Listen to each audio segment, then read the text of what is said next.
रमज़ान मुबारक में ख़रीदारी का सिलसिला उरूज पर, जबकि शहरी सहूलियात और सिक्योरिटी के लिए हुकूमत के सख्त इक़दाम जारी हैं।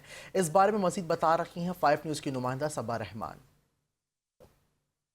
मैं इस वक्त मौजूद हूँ करीमाबाद के इलाके मीना बाजार में, जहाँ पुलिस सिक्योरिटी के सख्त इंतजाम मार्केट में रश बढ़ते हुए दिए गए हैं। ये चलते उनकी जानिब उनसे पूछते हैं कि वो सिक्योरिटी के क्या क्या इंतजाम दे रहे हैं।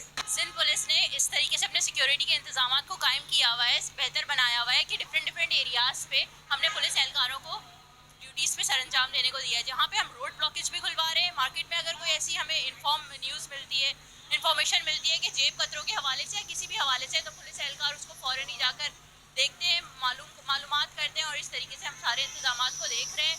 बाकी जो हमारी डिफरेंट पीसीज हैं, जितनी भी हमारी लेडीज़ कांस्टेबल हैं, वो मार्केट में गश्त लगा रही हैं, देख रही हैं। ऐसी कोई भी एक्टिविटी हो जिससे आवाम को मुश्किलात हो, वो सब भी हम देख रहे हैं। बाकी रोड ब्लॉकेज भी हम देख रहे हैं। हमारे सारे नौजवान जितने भी पुलिस वाले एहलकार हैं, वो हमारे साथ बिल्कुल बहुत बेहतरीन ताउन कर रहे हैं और इस तरीके से हम मार्केट की सिक्योरिटी को पूरे सीसीटीवी फुटेज के जरिए भी हम इसको कवर कर रहे हैं। सर, आप क्या कहना चाहेंगे इस हवाले से? ये हमारे अफसला वाला DIG SSP साहब की तरफ से कैंप लगाया गया है। SHO अजीज़ाबाद भी यहाँ मॉनिटरिंग कर रहे हैं।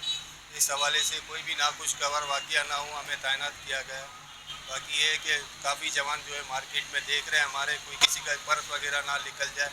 आवाम भी हमारे साथ ताउन कर रही है, हम भी आवाम के साथ ताउन कर रहे हैं। अभी आपने देखा कि हमने सिक्योरिटी एहलकारों से बात करी, उनका यही कहना था कि मार्केट में बढ़ते हुए रश के बायस बहुत से ऐसे इकदाम हैं जो ज़रूरी आवाम को दिए गए हैं।